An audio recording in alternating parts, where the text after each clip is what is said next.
আসসালামু আলাইকুম রহমতুল্লাহ। বিএনপির ভারপ্রাপ্ত চেয়ারম্যান জনাব তারেক রহমান আজকে বিবিসি বাংলার সাথে একটা সাক্ষাৎকার দিয়েছেন। সেই সাক্ষাৎকারে তিনি নানান বিষয়ে কথা বলেছেন।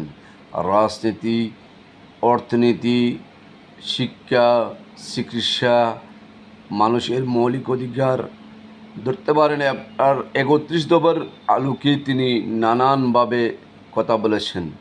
তিনি এমনভাবে কথাগুলো বলেছেন, আমাদের বুক ভরে গেছে, আমাদের দিলে প্রশান্তি এসে গেছে।